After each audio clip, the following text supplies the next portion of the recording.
ప్రియులరా, ప్రభునేసు క్రీస్తునామాలో మీకు అందరికి వందనాలు. మీరంతా ప్రార్థనలు చేసిన దాన్ని బట్టి చాలా సంతోషం. ఉదయకాలంలో నేను 11 గంటలకు గత రాత్రి బహ్రెయిన్లో ఫ్లైట్ ఎక్కి క్షేమకరంగా ఇండియా చేరాను. హైదరాబాద్ నుండి సహోదరులు రాజు గారు, చంద్రం వీళ్ళంతా చక్కగా తీసుకొచ్చారు చర్చ్ టైం కల్లా.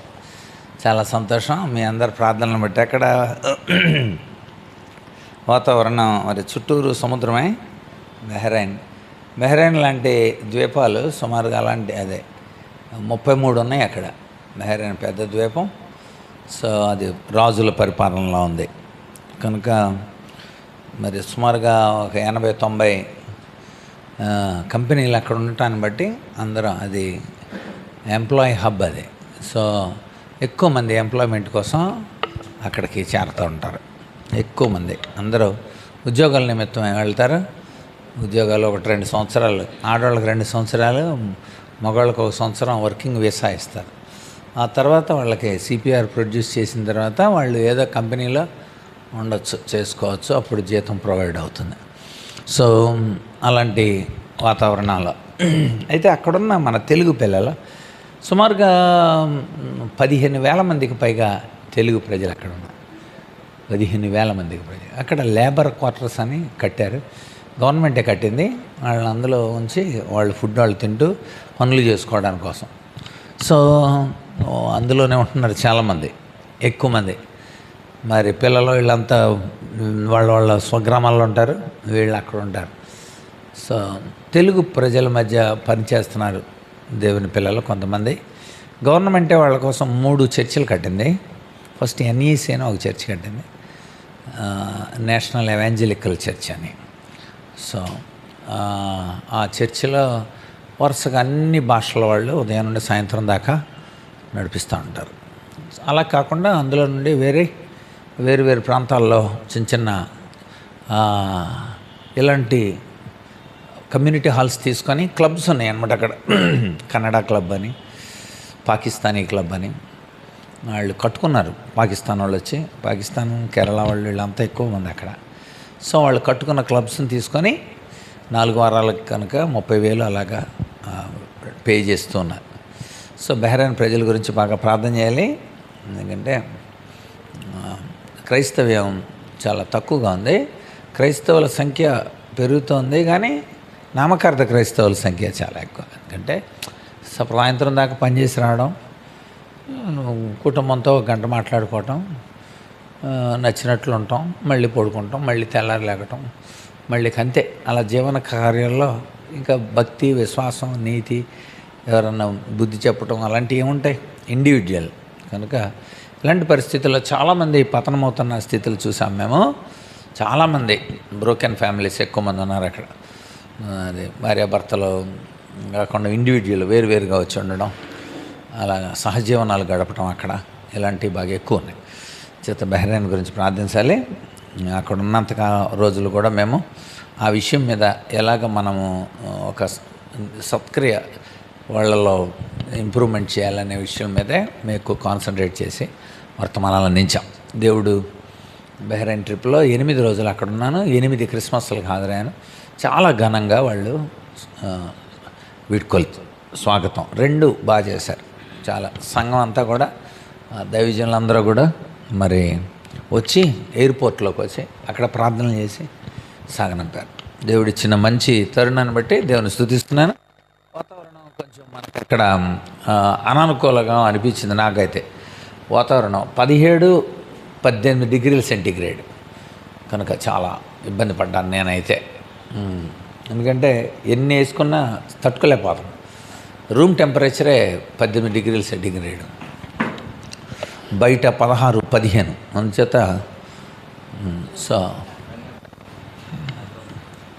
అందుచేత వాతావరణంలో కూడా కొంచెం ఆర్ద్రత ఎక్కువ, ఉప్పు నీరు. సో అలాంటి పరిస్థితుల్లో అన్ని చోట్ల వేడి నీళ్ళు అన్నీ చిన్న గదుల్లో నివసిస్తుంటారు అనమాట. ఎవరైనా నిద్ర రావడం, అందులో ఉండడం, అది చూసుకోవడం, నిద్ర పొద్దున్నే అలాగ. ఇక నిత్య జీవితం వాళ్ళకి రొటీన్ లైఫ్. అలాంటి వాళ్ళకి దేవుని గురించి లేకపోతే భక్తిలో ఉండాలి, చదువుకోవాలి, బైబిల్ చదువుకోవాలి, ప్రార్థన చేసుకోవాలి, నేర్పించడం చాలా కష్టతరమైన విషయం. అయినా కూడా పాస్టర్లు అక్కడ చాలా బాగా కృషి చేస్తున్నారు. దేవుని కోసం చాలా బలమైన సాధనాలుగా ఉన్నాయి. Thank you. సరే, ఈ క్రిస్మస్ వేళల్లో ఒక క్రిస్మస్ వర్తమానాన్ని మనం విందాం. ఎందుకంటే మనకి 22 వచ్చేసింది కదా, దగ్గరలోకి వచ్చేసింది. సరే, లూకా వార్తలో లూకా మరి క్రీస్తు శకం 60లో లూకా వార్త రాశాడు. నిజానికి యేసు ప్రభు చనిపోయిన తర్వాత, పునరుద్ధానుడైన తర్వాత 40 సంవత్సరాల లోపు 3 సువార్తలు రాయబడ్డాయి. ఒకటి మత్తయి సువార్త, 2 మార్కు సువార్త, 3వది లూకా సువార్త. సో క్రీస్తు 60లో లూకా తన సువార్తను రాశాడు. లూకా మానవతా విలువల్ని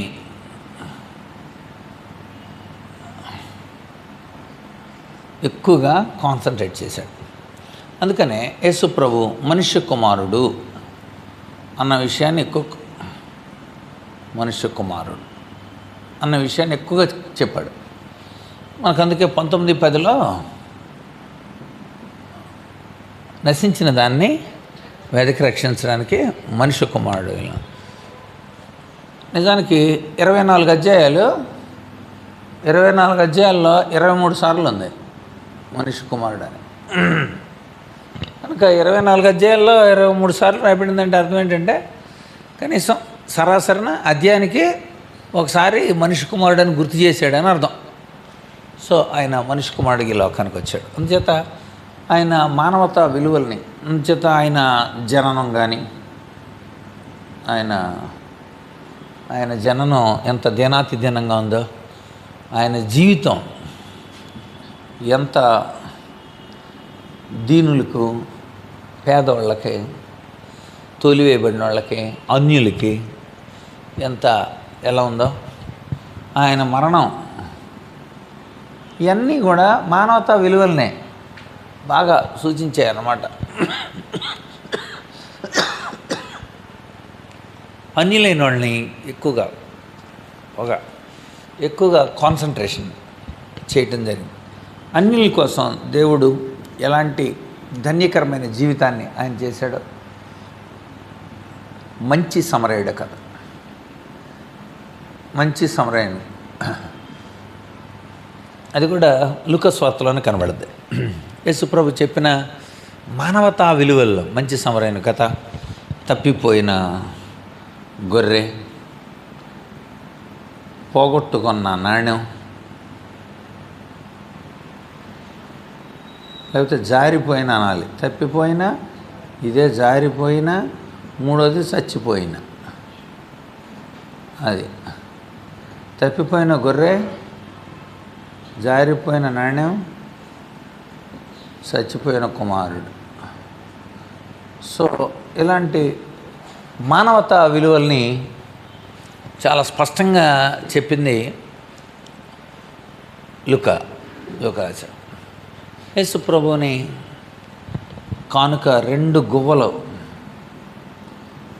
గువ్వలకు దేవాలయానికి తీసుకెళ్లారని ఆఫర్, దాని గురించి కూడా లూకా రాశాడు. సో ఇలాంటివన్నీ కూడా మరి లూకా చాలా స్పష్టంగా రాశాడు.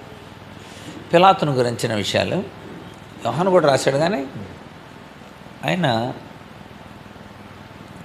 లూకా యొక్క ఉద్దేశం ఏంటంటే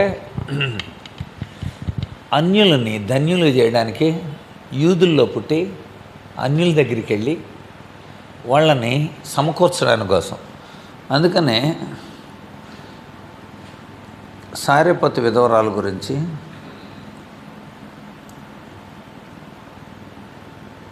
నయమాను గురించి ఇవన్నీ ఎత్తాడైనా. అంటే ఎలా చెప్పాడంటే ఆ రోజుల్లో ఏలియా ఉన్నా, మరి సారెపతు ఆ రోజుల్లో చాలామంది విధవరాళ్ళు ఉన్నా సారెపతు విధవరాల దగ్గరికి ఎందుకు దేవుడు పంపాడు? ఆ రోజుల్లో చాలామంది కుష్ఠరోగులున్నా నయమాను కుష్ఠరోగం బాగు చేసిన విషయాన్ని ఎత్తారు. ఇవన్నీ ఎత్తి చెప్పింది ఎవరంటే లూకా. ఇవన్నీ ఎత్తి చెప్తాడు లూకా వార్తలో. చాలా అంత అంటే ఓవరాల్గా మనం ఆలోచిస్తే.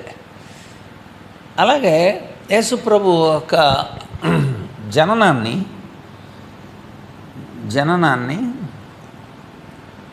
చాలా విశదీకరించి చెప్పాడు. ఎలా విశదీకరించి చెప్పాడు మనం చూద్దాం. ముందు లూకా మొట్టమొదటి అధ్యాయం మొదటి 4 వచనాల్లో ఇలా రాయబడింది.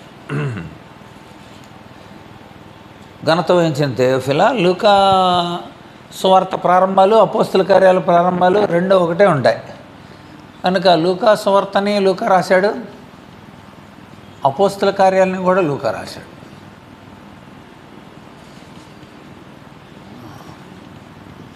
అంతేకాకుండా లూకా అపోస్తలైన పౌలుతో మంచి పరిచర్యలో తిరిగాడు. అపోస్తలైన పౌలు పరిచర్యలో తిరిగాడు. ఎగ్జాంపుల్ రెండవ దండయాత్రలో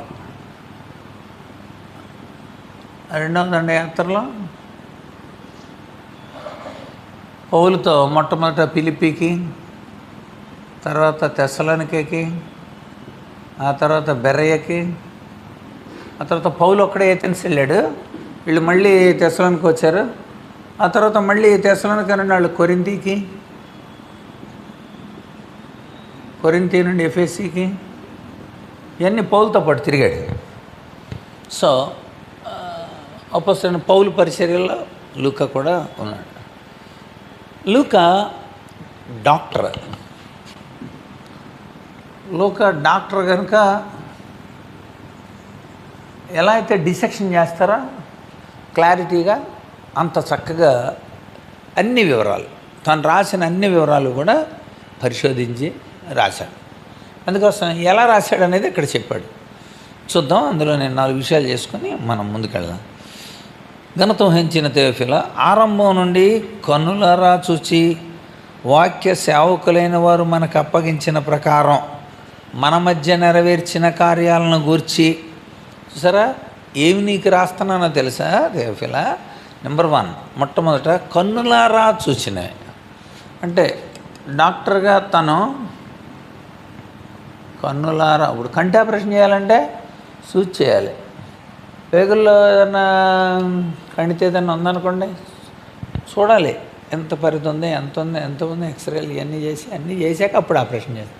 కన్నులారా చూచినట్లని నేను చెప్తున్నా. నెక్స్ట్ ఇంకో పదం వాడాడు. తర్వాత కన్నులారా చూసిన వాక్య సేవకులైన వారు మనకు అప్పగించినట్లని. వాక్య సేవకులు మనకు అప్పగించండి. ఎందుకంటే పరిశుద్ధాత్మ ఇలా చెబుతున్నాడు, మనం పరిచర్య చేయాలి, మనలో ఉన్న తలాంతులకు అనుగుణ్యంగా మనం ఎలా నడవాలి. అలా వాక్య సేవకులు మనకు అప్పగించబడిన విషయాలు, మనకు అప్పగించిన విషయాలు చెబుతున్నా. ఎవడో బయట చెప్పింది కాదు, ఏదో రాజసేవకులు చెప్పింది కాదు, వాక్య సేవకులు. 3వది మన మధ్య నెరవేరిన కార్యాలు.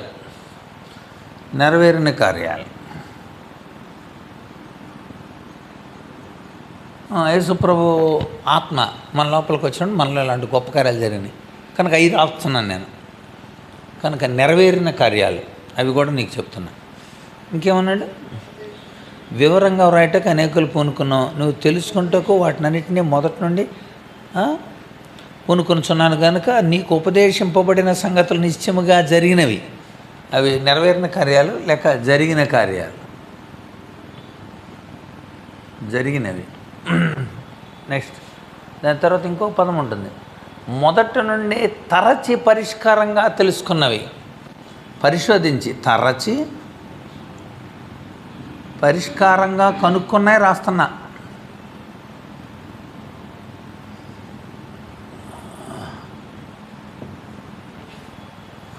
కనుక అందుకనే ఈ పరిష్కారం ఈ కన్నులారా చూపించినోడు దేవుడు, వాక్య సేవలు మనకు అప్పగించింది దేవుడు, నెరవేరిన కార్యాలు నెరవేర్చినోడు దేవుడు, పరిష్కారంగా కనుగొన్నవి ఆ పరిష్కారాన్ని అందజేసినోడు దేవుడు. ఇది ఎక్కడ రాశాడు? ఆ పదం అపోస్తల కార్యాలు రాశాడు. అపోస్తల కార్యాలు 1:3. అపోస్తల కార్యాలు 1:3 అంటాడు, దేవుడు తిరిగి లేచి 40 రోజులు ఈ భూమి మీద ఉన్నాడు. ఉండి ఏం చేశాడు ఆయన? ఓ థెయోఫిలా, చూడండి, అపోస్తలు పరిశుద్ధాత్మ ద్వారా ఆజ్ఞాపించిన తర్వాత ఆయన పరమనకు చేర్చబడిన దినం వరకు ఆయన చేయుటకును బోధించుటకును ఆరంభించిన వాటన్నిటిని గురించి నా మొదటి గ్రంథం. ఆయన చేయుటకును బోధించుటకును, యేసు ప్రభు చేసి, యేసయ్య చేసి బోధించాడు. అవి రాస్తున్నా నేను. చేసి బోధించినట్లని ఫస్ట్ గ్రంథంలో రాశానుగా. అంటే ఇది లూకా సువార్త, ఇది అపోస్తల కార్యాలు. కనుక లూకా, ఇది అపోస్తల కార్యాలు. కనుక యేసుప్రభు చేసి బోధించాడు. అంటే యేసుప్రభు ఉపవాసం ఉన్నాడు, నెక్స్ట్ ఉపవాసం ఉన్నాడు అన్నాడు. యేసుప్రభు కనికరం చూపించాడు, తర్వాత మీరు కనికరం చూపించండి అన్నాడు. అన్నీ ఆయన ప్రాక్టికల్గా చేసి చూపించాడు. సో యేసు చేసి బోధించిన ఇంకొక పదం వాడాడు ఇక్కడ చూడండి. ఆయన శ్రమపడిన తర్వాత 40 దినాల వరకు వారికి ఆగపడుచు రాజ్య విషయాలను బోధించు అనేక రుజువులను చూపించాడు యేసుప్రభు. ఆ రుజువులు మీకు తెలియజేస్తాను.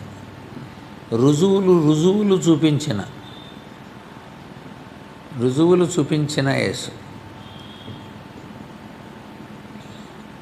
దాన్నే మీకు నేను ప్రకటిస్తాను. భుజువులు రాయకండి, రుజువులు రాయండి. అంటే భుజువులు రాస్తారు కదా, ఇంకో కొమ్ము పెడితే రుజువులు అవుతాయి. So that is okay. ఇప్పుడు మీకు లూకా గురించి అర్థమై ఉండాలి. అంటే లూకా ఎంత పర్ఫెక్ట్గా రాశాడు అన్న విషయాలు తెలుసుకోవడానికి కోసమే ఇదంతా మళ్ళీ ఇంట్రడక్షన్. మనం ఇప్పుడు అందులోకి వెళ్తున్నాం మనం. సో ఈ లూకా ప్రారంభం నుండి కూడా అద్భుతమైన, ఆ రోజుల్లో ఒక సంతోషం కలిగింది, ఏదన్నా సత్యం తెలిసిందనుకోండి, వెంటనే వాళ్ళు సంతోషాన్ని పాటల రూపంలో వ్యక్తం చేసేవాడు. కొన్ని పాటలు రాశాడు, గీతాలు. ఆ రోజుల్లో జరిగిన సంఘటనల గీతాలని రాశాడు. ఒకటి ఎలిజబెత్ గీతం,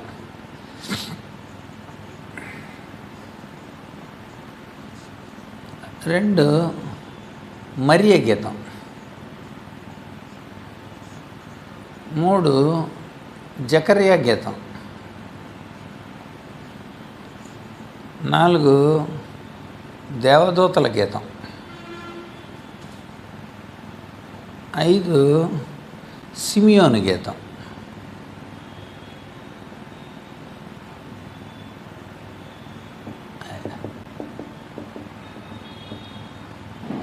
అంటే వాళ్ళ పాటలకు వెనుకున్న అర్థాలు ఏంటి, యేసు ప్రభు ఎలా కేంద్రీకృతమై ఉన్నాడు, ఆ పాటల వెనక ఏముంది, విషయాలన్నింటినీ కూడా కనుక రైట్. ఇప్పుడు మనం ఇందులో ఒక గీతాన్ని ధ్యానం చేద్దాం.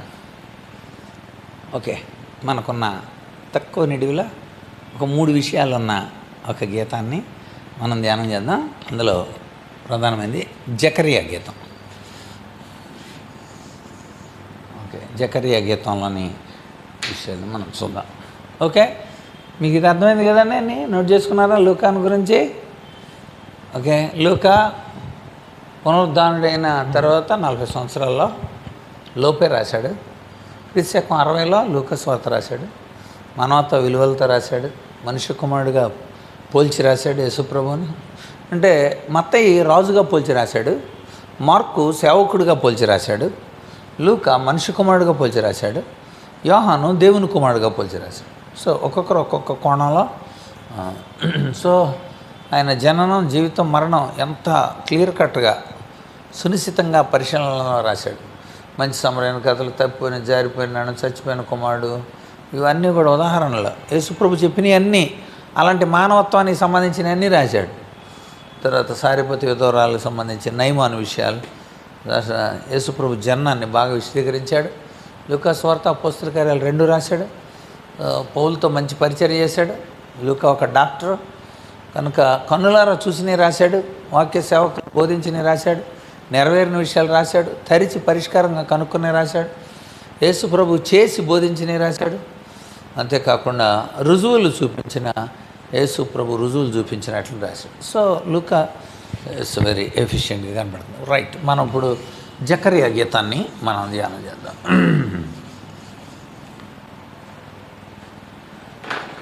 జకరియా గీతం మనకి 67 నుండి 67 మనకు శిశువ 75 వరకు, 65 నుండి 67 నుండి జకరియా గీతం.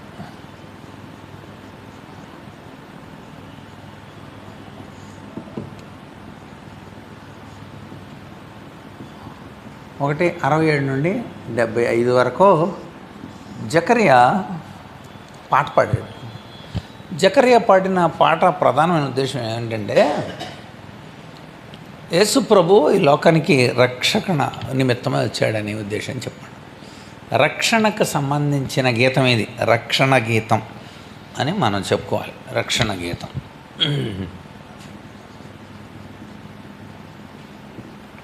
రక్షణ గీతం అని ఎందుకు చెప్తున్నానంటే, ఇందులో రక్షణకు సంబంధించిన ప్రధానమైన అంశాలని చెప్పాడు. రక్షణ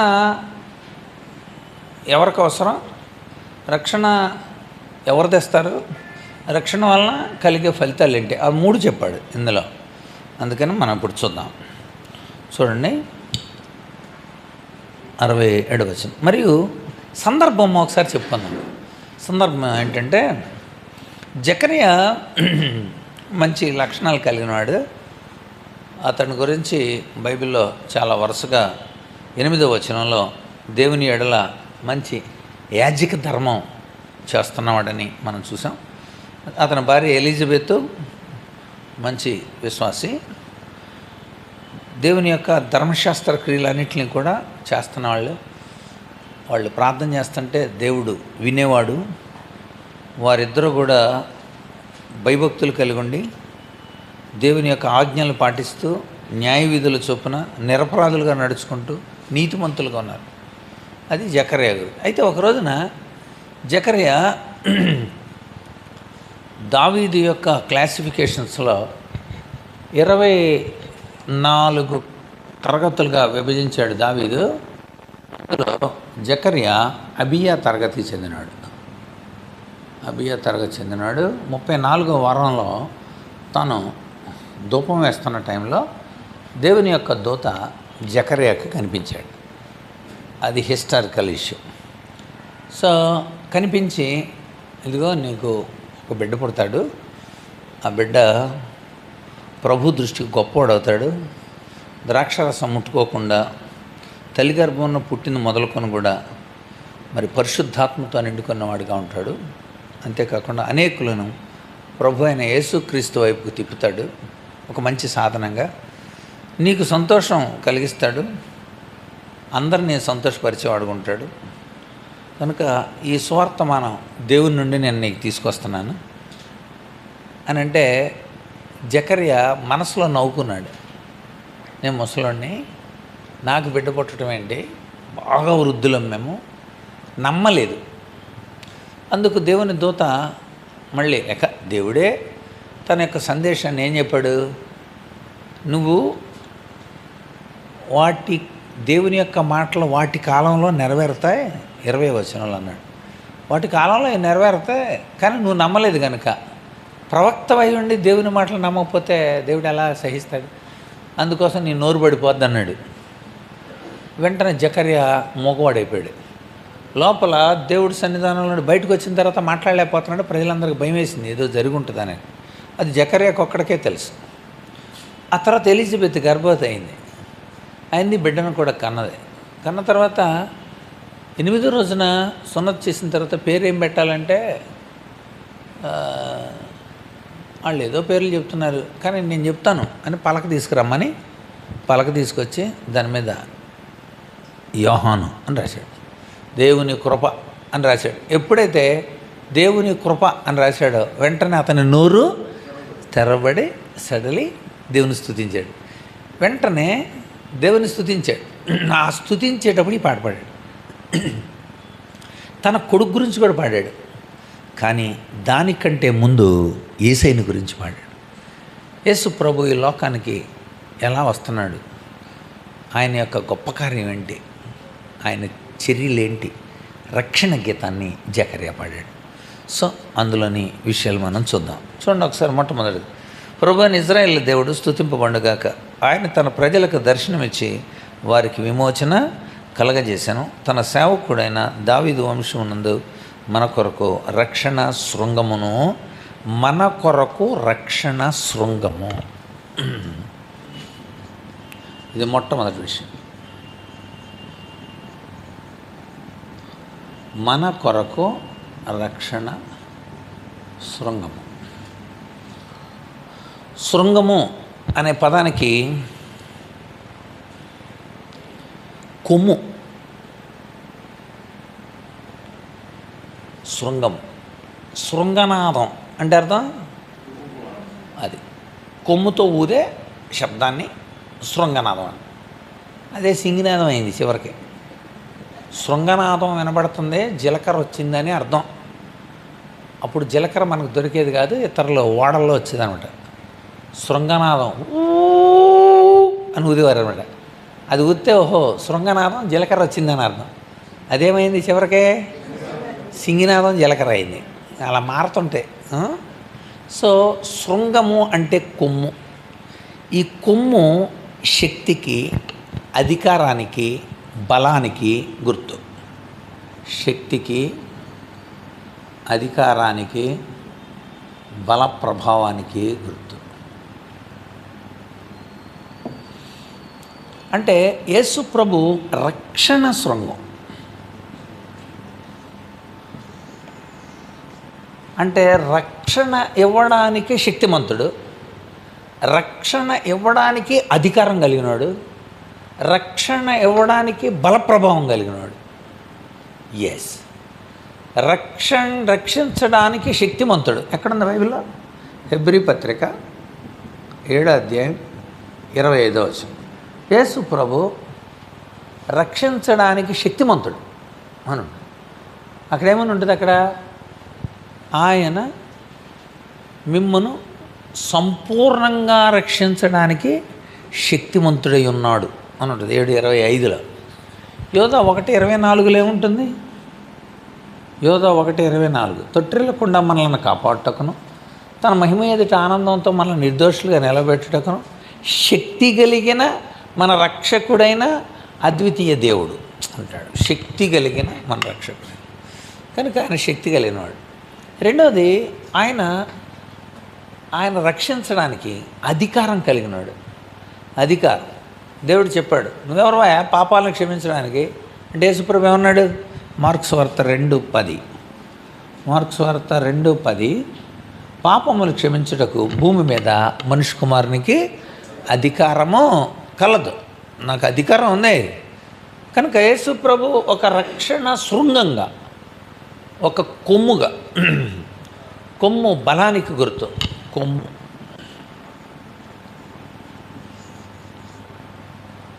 సో శక్తికి గుర్తు, అధికారానికి గుర్తు. అందుచేత ఆయన అన్నాడు, వెళ్ళిపోయేటప్పుడు అన్నాడు, ఈ మనుష్య కుమారునికి భూమి మీద పరలోకంలో కూడా అధికారము కలదు కదా. మత్తయి సువార్త 28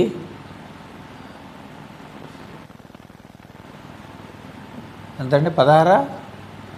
మత్తయి సువార్త 28 ఆఖరి అధ్యాయం 16 కాదండి, దాని తర్వాత మాట 18. నాకు పరలోకమందును భూమి మీదను నాకు సర్వాధికారం. ఓకే, సో ఆయనకి అంత అద్భుతమైన అధికారం ఉంది.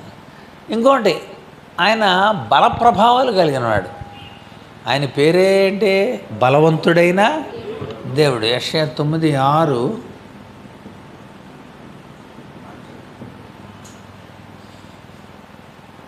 ఆశ్చర్యకరుడు, ఆలోచనకర్త, బలవంతుడైన దేవుడు. కనుక అందుకని పౌలే ఉంటాడు, నన్ను బలపరచు అని అందే నేను సమస్తము చేయగలను. నన్ను బలపరిచాడు. ఫిలిప్పి 4:10. రైట్. సో ఇక్కడ మనకు అర్థమవుతుంది, ఆయన ఒక కొమ్ము, ఒక రక్షణ శృంగంగా యేసు ప్రభు వస్తున్నాడు అని చెబుతున్నాడు. ఫస్ట్ పార్ట్ 3 భాగాలుగా చెబుతున్నాడు. రక్షణ శృంగంగా. ఎక్కడి నుండి వస్తున్నాడు? రెండోది చెప్పాడు చూడండి. అక్కడ ఎక్కడి నుండి వచ్చాడు చదవండి. ఇప్పుడు అక్కడే ఆయన తన ప్రజలకు దర్శనమిచ్చి వారికి విమోచన కలుగజేస్తాడు. సో ఇలాంటి రక్షణ శృంగం కలగజేసేది ఏంటంటే విమోచన.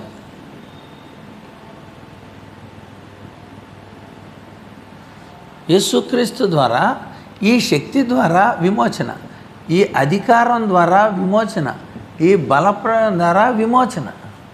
మనకు కలిగేదే విమోచన. That is the result. ఇప్పుడు మేకపాలు తన పిల్లల్ని తీసుకెళ్తుంది అనుకోండి, ఏదన్నా ఆటంకం వస్తే ఏం చేస్తుంది? ఫస్ట్ కొమ్ముతో మరి పిల్లల్ని రక్షించుకోండి కదా. కొమ్ము దాని బలానికి గుర్తు. దేవుడు మనకు రక్షణ అయి ఉన్నాడు కనుక ఆయన శక్తి ద్వారా మనకు విమోచన, ఆయన అధికారం ద్వారా మనకు విమోచన, ఆయన బల ప్రభావం ద్వారా మనకు విమోచన కలుగుతుంది. ఎలాగైనా ఈ రక్షణ శృంగం దర్శించాడంట. దర్శనం. సో ఈ దర్శనం ద్వారా, రక్షణ శృంగ దర్శనం ద్వారా విమోచన కలిగింది. ఆయన దర్శించాడు మానవుల్ని, మనుషుల్ని దర్శించాడు, అందుకొచ్చాడు ఆయన. అంత బాగా చెబుతున్నాడు. ఇందులోనే చెప్పాడు ఇంకో విషయం. ఎక్కడి నుండి వచ్చాడు చదవండి. ఇప్పుడు తర్వాత వచనం ఏమన్నాడు? తన సేవకుడైన దావీదు వంశమునందు వచ్చాడు. దావీదు వంశం నుండి వచ్చాడు. ఈ రక్షణ, ఈ కొమ్ము, ఈ శృంగం ఎలాగా? దావీదు వంశం. సో దావీదు వంశం నుండి వచ్చాడు. అదే మత్తయి రాశాడు. మత్తయి 1:1 అబ్రహాము కుమారుడు మరియు దావీదు కుమారుడైన యేసుక్రీస్తు. దావీదు కుమారుడు అని ఎందుకన్నాడు? అబ్రహాం వంశంలో నుండి వచ్చాడు. ఆ తర్వాత దావీదు అంటే వాళ్ళు గోత్రకర్తలు. అబ్రహాం నుండి వరుసగా చెప్పుకుంటూ వచ్చాడు. చెప్పుకుంటూ వచ్చి దావీదుని చెప్పాడు. మళ్ళీ దావీదు నుండి వరుసగా చెప్పాడు. సో దావీదు వంశం నుండి వచ్చాడు. అసలు దావీదుతో చెప్పాడు. సమూయేలు 2వ గ్రంథం 7:16 దావీదా, నీ సంతానాన్ని నేను ఆశీర్వదిస్తాను, అంటే నీ సంతానంలో నేను వస్తాను, నీ సింహాసనం స్థిరంగా ఉండడానికి కోసం నేనే స్థిరపరుస్తానని దావీదుతో చెప్పాడు. అంచేత ఈ రక్షణ శృంగం అసలు నిజానికి జకర్యా చేతిలో యోహాను ఉన్నాడు. కానీ జకర్యా పాడేది ఎవరి గురించి? యేసయ్య గురించి. ఎందుకని? అలాంటి యేసయ్యకి నా కొడుకు మార్గాన్ని సరళం చేస్తాడు. అది అలాంటి యేసయ్యకి. ఎలాంటి యేసయ్య? రక్షణ శృంగమైన యేసయ్య కనుక దావీదు వంశంలో నుండి వచ్చిన యేసయ్య.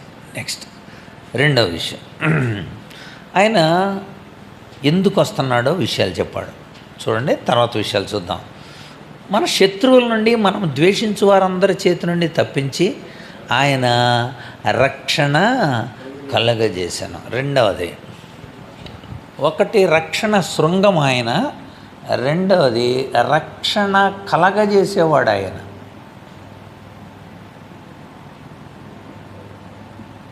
సో రక్షణ కలగజేస్తున్నాడంట. డాక్టర్ అయినా, రెండోది ఆయన మెడిసిన్ ఇస్తాడు అని అర్థం. ఆయన రక్షణ కలగజేస్తాడు. సో రక్షణ కలగజేస్తాడు. ఎలా కలగజేస్తాడు చూడండి, అక్కడ రాయబడింది, శత్రువుల నుండి, ద్వేషించు వారి నుండి తప్పించి రక్షణ కలగజేశాను. తర్వాత దీని గురించి ఆయన ఆది నుండి తన పరిశుద్ధుల ప్రవక్తల చేత పలికించాను. ఆయన మన పితరులను కరుణించుటకును పరిశుద్ధ నిబంధనను, అనగా తండ్రి అయిన అబ్రహాంతో తాను చేసిన ప్రమాణమును జ్ఞాపకం చేసుకుంటాడు. అందుకని పైన విమోచన అన్నాడు, ఇక్కడ రక్షణ కలగజేశాడు అని చెబుతూ శత్రువు నుండి తప్పించి అన్నాడు. తప్పించి. రక్షణ ఎలా కలగజేస్తాడు అంటే తప్పించి కలగజేస్తాడు. ఏం తప్పించి?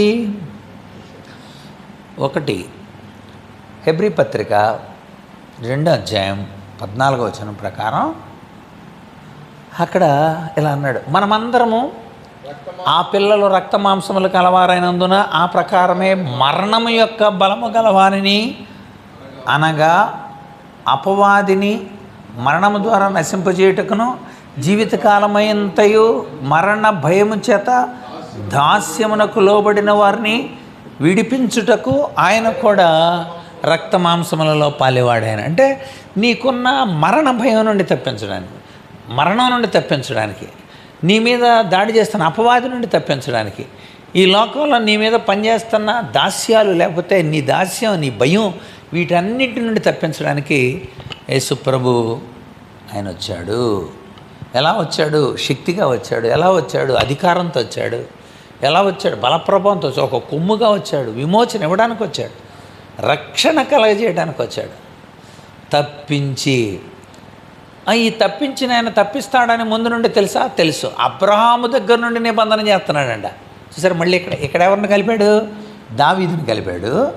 ఇక్కడ ఎవరిని కలుపుతున్నాడు? అబ్రహాంతో చెప్పాడు, అబ్రహ్మ నీ సంతానంలో నుండి నేను వస్తా అని అబ్రహాం చెప్పాడు. అబ్రహాం నిబంధన చేశాడు. అబ్రహాం చేసిన నిబంధన పౌలు చెప్పాడు. గలతీ పత్రిక 3వ అధ్యాయం 16వ వచనం. గలతీ పత్రిక 3వ అధ్యాయం 16వ వచనంలో ఏమని చెప్పాడు? అబ్రహాముకును అతని సంతానములకును వాగ్దానాలు చేయబడినవి. తర్వాత అనేకులను గురించి అన్నట్టు సంతానము లకు అనలేదంట, సంతానము నకు అన్నాడంట. అంటే అర్థమైందన్నమాట, నీ సంతానము లకు అనలా, నీ సంతానము నొక్కు. ఆ సంతానం ప్రభుని క్రీస్తే అని ఉంటుంది అక్కడ. అంటే అబ్రహాము సంతానంలో నుండి ఎవరు వస్తారని చెప్పాడు? అది ఒకరిని గురించి అన్నట్టే ఆ సంతానము క్రీస్తే. అంటే అబ్రహాము నుండి క్రీస్తు వరకు సుమారు 2000 సంవత్సరాలు. 2000 సంవత్సరాలు. 2000 సంవత్సరాలు అయినప్పటికీ కూడా చెప్తున్నాడు అబ్రహాంతో, నీ సంతానంలో నుండి మెస్సియా వస్తాడు, నీ సంతానముగా వస్తాడు. అది చాలామంది ఇస్సాకు అనుకున్నారు, కాదు. కనుక గుర్తుపెట్టుకోండి, ఇక్కడ రక్షణ శృంగంగా వచ్చాడు. విమోచన ఇవ్వడానికి దావీదును ఉదాహరణ చూపించాడు. రక్షణను కలుగజేస్తాడు తప్పించి ఉదాహరణనే అబ్రహామును చూపించాడు. అబ్రహాముతో చేసిన నిబంధన. అందుకే వీళ్ళంతా నిబంధనకు కారకులు. ఒకరు అబ్రహాము, రెండవరు దావీదు, గోత్రకర్తలు. సో ఆయన అలా చేస్తాడు. ఇక మూడో విషయాన్ని కూడా మనం చూద్దాం. అంటే ముందు ఇక్కడ చెప్పాడు ఏమనంటే, మన పితరులను కరుణించడానికి పరిశుద్ధ నిబంధన తండ్రి అయిన అబ్రహాముతో పరిశుద్ధ ప్రవక్తల నోట పలికించాను అనే పదం. అంటే చాలామంది ప్రవక్తలు ఈ విషయాల గురించి చెప్పారు. యేసు ప్రభు వస్తాడు అని చెప్పలేదా? చాలామంది.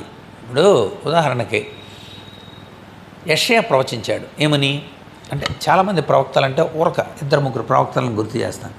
యెషయా ఏమన్నాడంటే, యెషయా చెప్పిన దాన్ని మత్తయి రాశాడు. 4:16 చదవండి. మత్తయి 4:16. జబూలూను దేశము, నఫ్తాలి దేశము, యొర్దాను ఆవలనున్న చీకటిలో కూర్చుని ఉన్న ప్రజలు గొప్ప వెలుగు చూచిరి అని ప్రవక్త అయిన యెషయా ద్వారా చెప్పబడిన మాట నెరవేరును అన్నాడు. అంటే ఆయన ద్వారా వెలుగు వస్తుంది, రక్షణ కలుగుతుందని ప్రవక్తలు చెప్పారా లేదా? అది కీర్తనలో కూడా రక్షణ యెహోవాదే. కీర్తన 3:8 చూడండి. కీర్తన 3:8. కీర్తనకారుడు ఎవరు రాశారో చూడండి. అది కీర్తన 3:8. ఆ కీర్తన ఎవరు రాశారో చూడండి.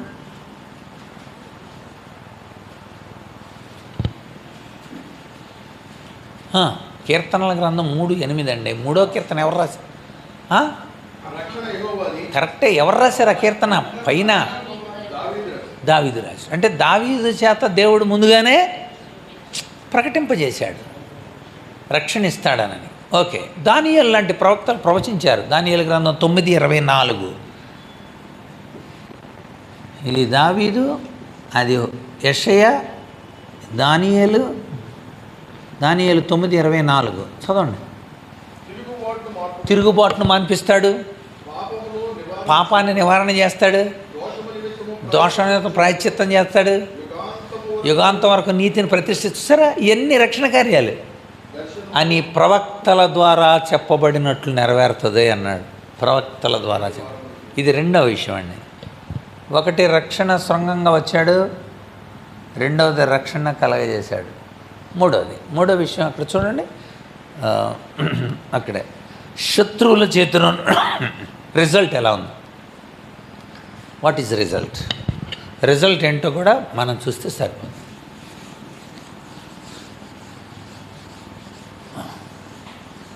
రిజల్ట్ చూడండి, అక్కడ ఎవరు రాబడిందో, మనము శత్రువుల చేతిలో నుండి విడిపింపబడి అంటే ఆయనే కనుక వస్తే, రక్షణ శృంగమే మనకుంటే, ప్రవక్తలు చెప్పినట్టు నెరవేరితే, ఒకటి విడిపింపబడి, రెండవది మన జీవిత కాలమంతా నిర్భయులమై, భయం లేకుండా నిర్భయులమై, తర్వాత ఏమన్నాడు, నిర్భలమై ఆయన సన్నిధిని పరిశుద్ధముగా నీతిగా, సన్నిధిలో ఉంటాం, సన్నిధిలో పరిశుద్ధంగా నీతిగా ఉంటాం. ఏంటి, యేసు ప్రభువే కనుక ఇది జరిగితే, రక్షణ శృంగంగా ఆయన ఉంటే, కొమ్ముగా మనకుంటే, దావీదు వంశంలో నుండి వస్తే నిజంగానే వచ్చాడు అలాగా. సో సన్నిధిలో పరిశుద్ధంగా నీతిగా ఉంటాం. ఇంకొకటి రాస్తాడు అక్కడ, ఆయనను సేవించడానికి రక్షణ అనుగ్రహిస్తాడు. ఆయన్ని సేవిస్తూ బతుకుతాం. అది రక్షణ ఫలం. అదండి రక్షణ ఫలం. ఇది రక్షణ మూలం, ఇది రక్షణ కార్యం, అది రక్షణ ఫలం. ఇప్పుడు అర్థమైందా? ఆ 3 పదాలు గుర్తుపెట్టుకోండి. ఒకటి రక్షణ మూలం, 2 రక్షణ కార్యం, 3వది రక్షణ ఫలం.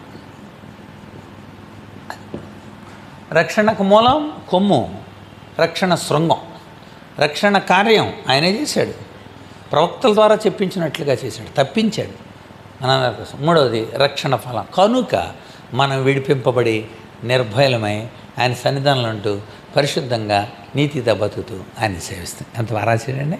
తర్వాత కొడుకుని గురించి చెబుతున్నాడు. ఓ నా శిశువా, ఇప్పుడు ఎత్తుకున్నవాడు గురించి. సహజంగా మనం ఏం చేస్తాం, దేవుడి సంగతి వదిలేసేయండి. ఈయన కొడుకు, మా వాళ్ళల్లో ఎవ్వడో కూడా చదవనంత ఎత్తుగా చదవాలి, నా కంటే ఎత్తుగా ఉండాలి, మీరంతా ప్రార్థన చేయాలి ఇక్కడంతా అని అక్కడ దేవుడిని మర్చిపోతారు. పిల్లోడిని ఇచ్చిన దేవుడిని మర్చిపోయి పిల్లోడు ఆకాశం అంతా ఎదగాలని అనుకుంటారు. జకర్యా చూసారా, చేతిలో పిల్లోడున్నా పేరు యోహాన్ అని పెట్టిన దేవుని యొక్క కృప ఎంత గొప్పదో ఇక్కడ దేవుని గురించి చాలా చక్కగా చెప్పి, దేవుని యొక్క సర్వోన్నతని మార్గాలను సరళం చేస్తాను నా కుమారుడా సో అని చెప్పాడు. చేత జకర్యా గీతం ఈసారి మనం వచ్చినప్పుడు లేకపోతే మనం ఈ గీతాలు ధ్యానం చేద్దాం. అసలు వీళ్ళు ఎందుకు ఇలాంటి గీతాలు రాశారు, ఆ గీతాల్లో ఉన్న క్రీస్తుని ఆరాధించే కార్యాల గురించి మనం చూద్దాం. మరి అలా మన అనేక మంది ప్రజలకి యేసు ప్రభు రక్షణ శృంగమని, ఆయనే మూలమని, ఆయన ద్వారానే రక్షణ కలుగుతుందని, తద్వారా మనకు వచ్చే ఫలితాలు లోకానికి చెప్పి ఆయన నిజంగా ఆరాధించే విధంగా మనము దోహదకరంగా ఉండడానికి పరిశుద్ధాత్ముడు మనల్ని బలపరచునుగాక. ఆమేన్. చిన్న ప్రార్థన చేస్తాను. పరిశుద్ధుడైన తండ్రి, నామమును బట్టి వందనాలు. మీరు మాకు ఇచ్చిన మంచి టైంని బట్టి వందనాలు. ప్రతి వారం ఇలా నేర్చుకుంటూ అనేక సత్యాలు నీ నామంలో బలపరచబడడానికి, ప్రభు ఇతరులకు చెప్పడానికి కృప అనుగ్రహించి బలపరచండి. సమాధానంతో మమ్మల్ని నింపండి. వచ్చిన బిడ్డలందరిని బట్టి స్తుతిస్తున్నాం. ఇంకా చాలామంది రాలేదు, వారిని బట్టి కూడా ప్రత్యేకంగా ప్రార్థన చేస్తున్నాం. క్రిస్మస్లో ఉన్నారు, వారందరిని బట్టి ప్రార్థన చేస్తున్నాం. మీరే మహిమ పొందండి, సమాధానంతో నింపండి. యేసయ్య నామమున బట్టి ప్రార్థిస్తున్నాము తండ్రి. ఆమేన్. అందరికి వందనాలండి. మరి రేపు నేను ఏర్పాటు చేసిన క్రిస్మస్ జరుగుతుంది బస్ స్టాండ్ పక్కన. తప్పనిసరిగా పి. విల్సన్ గారు వస్తున్నారు. తప్పనిసరిగా హాజరు కావడానికి ప్రయత్నం చేయండి.